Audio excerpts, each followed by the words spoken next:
In the 9 years since Kendrick Johnson has died, dozens and dozens, if not hundreds, of different people have come forward and created a YouTube channel, or they've got Twitter accounts or Facebook accounts. They've created podcasts, radio podcasts, video podcasts.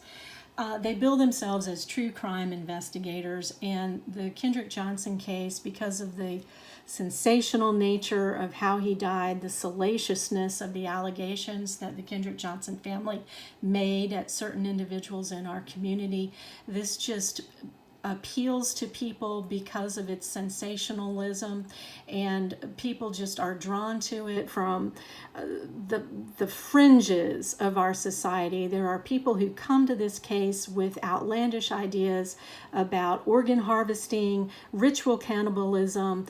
A lot of people clearly are off the chain insofar as their inability to tell reality from fantasy. But be that as it may, there are dozens and dozens, if not hundreds, of podcasters, and I want to talk about one in particular. Her name is Ash Patino. Now, one of my friends reached out to Ash and offered to be a conduit for her to actually interview some people that were involved with boots on the ground here, and to perhaps even allow her to talk to the Bells. And instead of talking to him and using him as a conduit, she immediately accused him of being part of it and knowing something. She's obviously not unbiased, even though she says that she is, and that she is only there to get the facts, but this is how she bills herself. And let me read it to you. The Ashes to Ashes team combines forces with Kendrick's family, friends, and peers to find out the truth behind this suspicious accident and investigate in real time the reopening of Kendrick's case. Now, that doesn't sound like someone who is unbiased to me, and I followed her Twitter account until she blocked me, because I told her that what she was doing was basically defaming people, because she was promoting the Kendrick Johnson family's take on things without giving the other side the opportunity to address it or to say what the actual facts were. And I still believe that about her. I don't think she does her due diligence, and that she is too gullible, and she takes people's statements without going forth and bothering to find out the accuracy of them. Why should you believe me over her? I was here. I was part of this. I was the president of the NAACP. The Johnson family came to the Valdosta NAACP. They wrote out a complaint. They asked the NAACP to do a civil rights investigation to try to ascertain whether or not their child's civil rights had been violated. Basically, they were accusing people of committing a race murder, and they were accusing law enforcement of covering it up.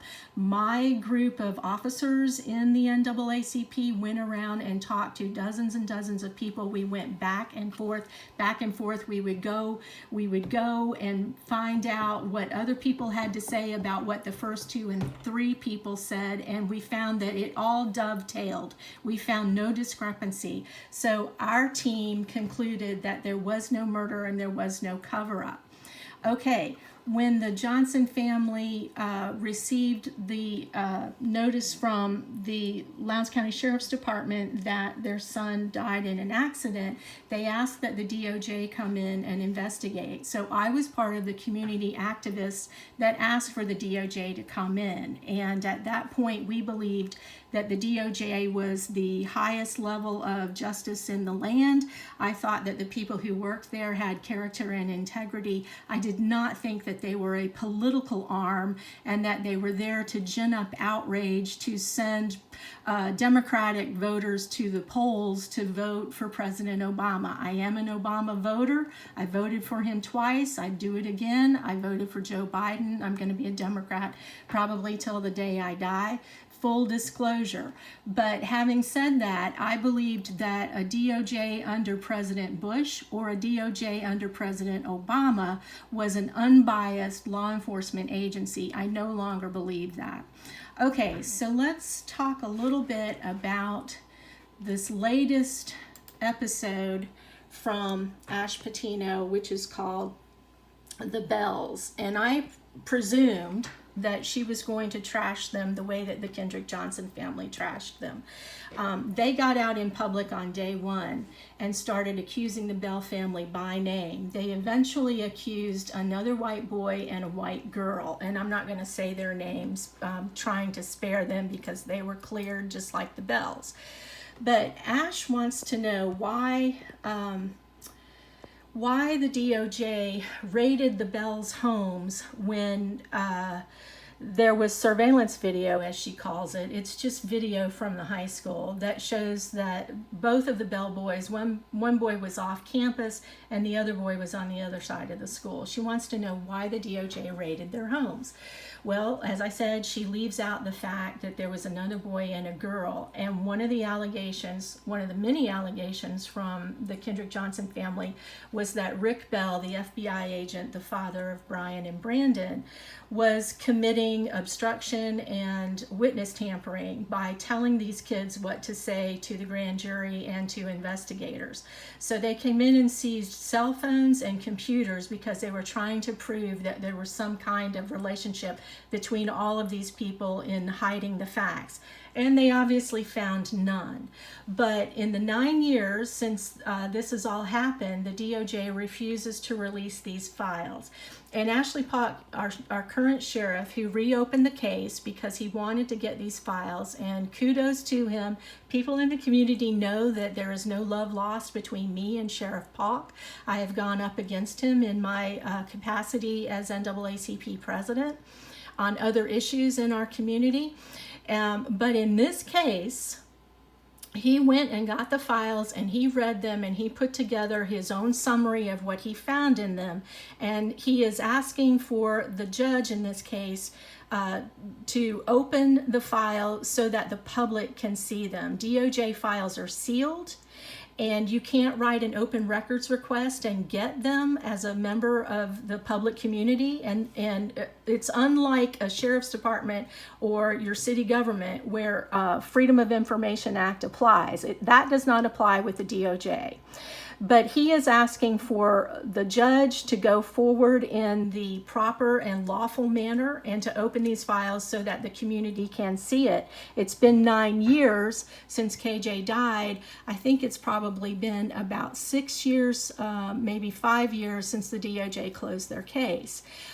He states to Ash Patino, and kudos to her for getting him to say this on camera, he states that he believes the reason the DOJ won't release the files is because they know that they basically screwed up. There was no probable cause for them to do what they did. They went on the word of a couple of people whose veracity should be deeply questioned. And in one case, in two cases, people were offered tangible, I'm not going to say exactly what they were offered because it might identify the witnesses, but they were offered something from the DOJ attorney who was asking them questions at the grand jury. And that is highly, highly unethical, and people should lose their jobs over that. And those particular attorneys, probably every case that they've worked, they should probably be reevaluated because that is extremely unethical, if not basis for getting disbarred. So anyhow, I commend Ashley, if that's her name, Ash Patino, for doing that. I commend Sheriff Paulk for getting the files. I hope that the current judge that's looking at them releases them. But I think it's important that people in our community know, and that you know, that when you see these podcasters out there, they're usually starting with an agenda, and that agenda is not necessarily unbiased, and that agenda is not necessarily the truth. These are not journalists. I've talked to real journalists. I talked to Bill Torpy at the Atlanta Journal-Constitution. I've talked with Ray Glear at USA Today. I've talked with David Whitley at Orlando Sentinel.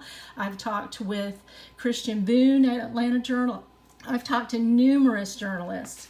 And journalism takes an oath that they will proceed in an unbiased manner. A podcaster takes no such oath. So there you have it. Make of it what you will.